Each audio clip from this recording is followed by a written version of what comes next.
जय हिंद दोस्तों, मैं हूं शेख समीम। आप देख रहे हैं देखो टीवी न्यूज में आप सभी का स्वागत है। मेरे साथ अभी रूबरू हुए झारखंड जनता पार्टी के अध्यक्ष सर नाला विधानसभा के प्रत्याशी श्री जयंत रेणा। आज हम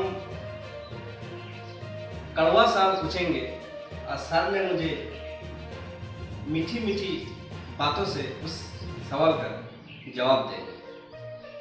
मेरा आज का सवाल रहा सर से, जो झारखंड विधानसभा अध्यक्ष रविंद्रनाथ महतो जी के द्वारा जो 60-40 नियोजन नीति को लेकर उन्होंने एक बयान जारी किया था। उन्होंने कहा था 60-40 का विरोध क्यों? वो तो 80-20 का अगर विरोध करना है तो 80-20 का विरोध कीजिए।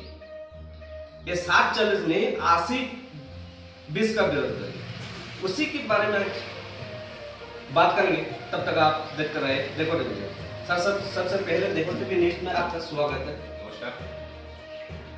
जो झारखंड विधानसभा अध्यक्ष रविंद्रनाथ महतो के द्वारा जो 60-40 नियोजन नीति को लेकर उन्होंने कहा जो 60-40 नहीं, अगर विरोध करना है तो 80-20 करना चाहिए। इसके बारे में आप क्या?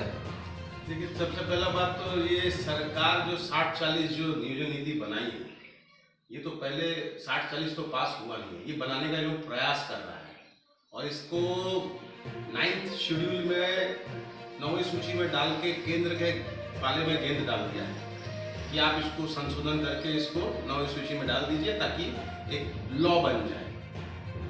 60-40 का जो परिभाषा है, जो 60 का परिभाषा उन्होंने बताया था, अब ठीक है मानते हैं वो सच बताए थे कि 60 मतलब 60% जो रिजर्वेशन जो है, जिसमें 26% एसटी है, 14% ओबीसी है, 10% एससी है और 10% ईडब्ल्यूएस है।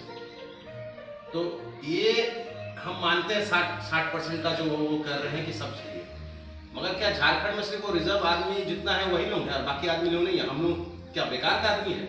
आप क्या बेकार के हैं? नहीं, उन्होंने कहा जो 60-40 क्यों बता रहा है, 80-20 बताना चाहिए। उसके बाद कहाँ से 80-20 हो रहा है? उन्होंने कहा था 80-20। उनके कहने से कहाँ से हो जाएगा? कौन है वो? वो एक संविधान के कुछ नहीं है, वो सिर्फ एक स्पीकर है। उनको क्या पता है? उनका काम है सदन को चलाना। 80-20 जो बोल रहे हैं, 80-20 कैसे बोल दे रहे हैं? 80-20 कहां से बोल रहे हैं? कुछ नॉलेज है उनको? उनको क्या पता है कि वर्तमान में जो 60-40 जो सरकार जो बोल रही है, हम लोग पास कर दिए, 1932 पास कर दिए, कहां पास किए? किस आदमी को बेवकूफ बना रहे हैं? ये लोग झारखंड को पिछले 70 सालों से इसी तरह बेवकूफ बनाते हैं। जो कांग्रेस की सरकार है, ये 70 साल से इसी तरह देश के लोगों को गुमराह करते हैं, बेवकूफ बनाते हैं। और उनके साथ में तो कांग्रेस भी है।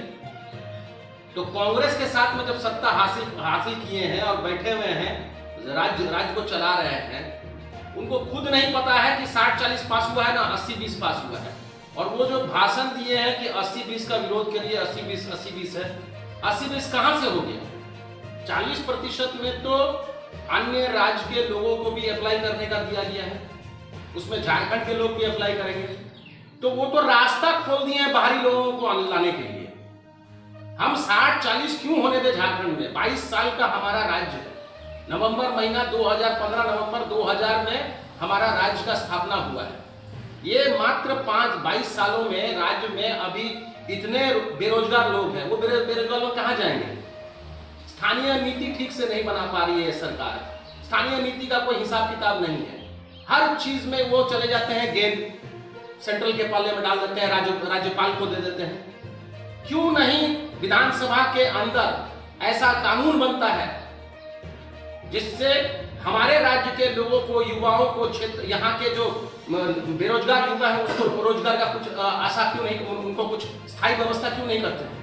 संविधान में लिखा है कि जो सदन में जो लॉ बनता है वही सर्वोपरि है। आप सदन के ऊपर में क्वेश्चन नहीं उठा सकते हैं।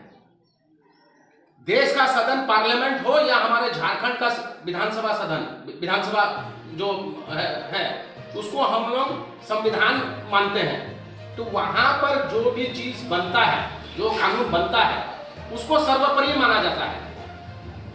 ये अक्षम सरकार है, ये कोई कानून बनाना नहीं जानती है।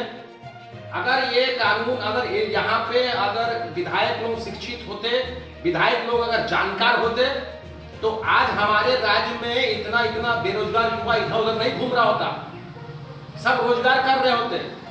मगर ये क्या बताएं कि पिछले 5 साल जो व्यक्ति 1 साल में 5 लाख रोजगार की बात करता है और अभी वो 10,000 रोजगार देने में असफल रहा है, तो ऐसे राज्य के नेता को आप क्या बोलिएगा। और माननीय स्पीकर महोदय कहीं और के नहीं है, वो भी उसी पार्टी का ही है, उसी का हिस्सा है। आप 5 लाख रोजगार के बारे में कोई बात क्यों नहीं करते हैं? आप 60-40 20 80-20 बोल रहे हैं, कभी बोल रहे हैं 30-70 बोल रहे हैं, हजार रकम का प्रश्न किया जा रहा है। और एक बीच मैं टोकना चाह रहा हूँ, जैसे छात्र संघ द्वारा जैसे बताया गया कि हम लोग को 72 विधायक एवं 7 सांसद उन लोग का समर्थन में है। तो अगर 72 विधायक और 7 सांसद अगर उन लोग का समर्थन में है, तो अभी तक इस आवाज को सदन में तो उठाया नहीं है, तो ये किस तरह, मतलब वही तो मैं आपको बोल रहा हूँ। मेरा कहने का तात्पर्य क्या है, आप मेरा कहने का मतलब को समझिए। सदन के अंदर में कोई भी कानून बनता है वो मान्य होता है, उसको सुप्रीम कोर्ट भी ठुकरा नहीं सकती है। अगर सर्वसम्मति से अगर सदन के अंदर में अगर कुछ बन रहा है तो उसको मान्यता ऐसे ही मिल जाता है, क्योंकि उसको ना सुप्रीम कोर्ट ना कोई कानून उसको रद्द नहीं कर सकता है। तो आप संसद अपना विधानसभा में आप उस कानून को बनाइए कि झारखंड में सिर्फ झारखंडियों को रोजगार मिलेगा, बाहरी लोगों को अभी रोजगार हम लोग नहीं देंगे। और हम भैया इसके पक्ष में हैं कि अभी झारखंड में जितना भी बेरोजगार लोग हैं, पहले उस बेरोजगार लोगों को रोजगार मिलेगा, उसके बाद में कहीं बाहरी लोगों का हम लोग चिंता विंतन करेंगे। जो आप बोलिएगा कि स्थानीय कौन है, भाई झारखंड में जो है रहता है वही स्थानीय, वही है झारखंडी। परिभाषा आप बदल सकते हैं। मेरा मानना इतना है कि जो झारखंड में पिछले कई सालों से रह रहा है वो झारखंडी है, आप उसको चेंज नहीं कर सकते हैं। क्योंकि एक आदमी मान लीजिए 50 साल से यहाँ रह रहा है, आप 50 साल से आदमी रह रहा है, उसको आप बोलिएगा कि नहीं तो सिर्फ 50 साल से रह रहा है वो झारखंड का नहीं हुआ, ऐसे कैसे हो गया? जो बच्चा जो जन्म ले रहा है वो बाहर का हो गया। तो पहले इसको स्पष्ट करें कि झारखंडी कौन है और बाहरी कौन है, पहले इसको स्पष्ट करें, तब जाके सदन में कोई कानून बनाए। और 60-40 कुछ नहीं, 100% मतलब 100%। पहले झारखंड के लोगों को रोजगार मिलेगा, झारखंड के लोग यहाँ करके खाएंगे, फिर उसके बाद में कुछ और होगा। आप टेंडर, आप जो अभी सरकार जो टेंडर निकालती है, टेंडर ओपन फॉर ऑल होता, उसमें काहे नहीं आप लोग कुछ करते हैं? आप हिमाचल प्रदेश से दारू का इतना बड़ा कारोबार है हमारे देश का, जिसका हजारों करोड़ रुपए राजस्व मिलता है, आप उसको हिमाचल के लोगों को दे दिए, क्यों दे दिए? जो दारू का जो बना उसको तो झारखंड का किसी यहाँ पे टेंडर होना चाहिए, झारखंड के लोगों को मिलना चाहिए था। बाहर का हिमाचल का लोग आके क्यों यहाँ पे हमारा दारू बेचेगा? हमारे लोग दारू बेचेंगे यहाँ पे, हमारा जो इतना बड़ा कंपनी है वो लोग टेंडर में भाग लेगा। तो ये जो सिस्टम, ये लोग बोलते कुछ और है, करते कुछ और है, सिर्फ दिखावा है कि हम ये लोग झारखंड के हितैषी है। दरअसल ये लोग झारखंड के हितैषी नहीं है, ये लोग लूटने के लिए आए हैं। जल जंगल जमीन सब खत्म कर दिए हैं, पत्थर बेच दिए, कोयला बेच दिए, बालू बेच दिए, सब बेच दिए, दारू भी बेच दिए। और सबसे बड़ा चीज है हमारे यहाँ पे जो मूल मुद्दा जो है, जो सबसे सेंसिटिव इशू है, वो है रोजगार। उसको 2019 में इतना बड़ा झूठा वादा करके बेरोजगार युवाओं लोगों से वोट ले लिया और पिछले 3.5 साल में अभी तक किसी को एक रोजगार तक नहीं दिया। दुर्भाग्य है हम लोगों के लिए कि ये पिछला 5 साल हम लोगों के लिए बहुत ही, मैंने क्या बोले, बहुत छाती में पत्थर रख के हम लोग ये 3.5 साल गुजारे हैं। अभी भी हम लोगों को 1.5 साल गुजारना है।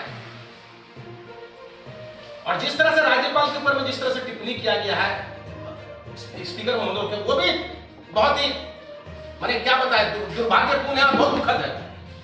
ऐसा टिप्पणी किसी राज्यपाल के ऊपर नहीं करना चाहिए था। कांग्रेस तो राज्यपाल को पिछले 70 साल से अंगूठा छाप बना के रखा है, रबर स्टैंप बना के रख दिया है, उसको निकलने नहीं देना चाहता है। क्योंकि अगर राज्यपाल निकलता है कहीं तो वो कोई भी काम देखेगा तो वो काम पे सवाल करेगा। इसीलिए ये लोग चाहते हैं कि राज्यपाल राजभवन में रहे और दिल्ली से राजभवन आए, राजभवन से दिल्ली जाए और कहीं आने जाना नहीं है। अभी हमारे राज्यपाल सीपी राधाकृष्णन जी एडुकेटेड है, शिक्षित है, जानकार है, वो निकल के क्षेत्र भ्रमण कर रहे हैं, जिला में जा रहे हैं, जिला में कार्य देख रहे हैं, जो खराब लग रहा है उसमें सवाल जवाब कर रहे हैं, तो इनको पेट में दर्द हो रही है। आप देख सकते हैं जो मेरे साथ जो 740 जो नीति को लेकर चर्चा की, खबर कैसी लगी कमेंट जरूर करना। आपके साथ जो तमाम दर्शकों को धन्यवाद।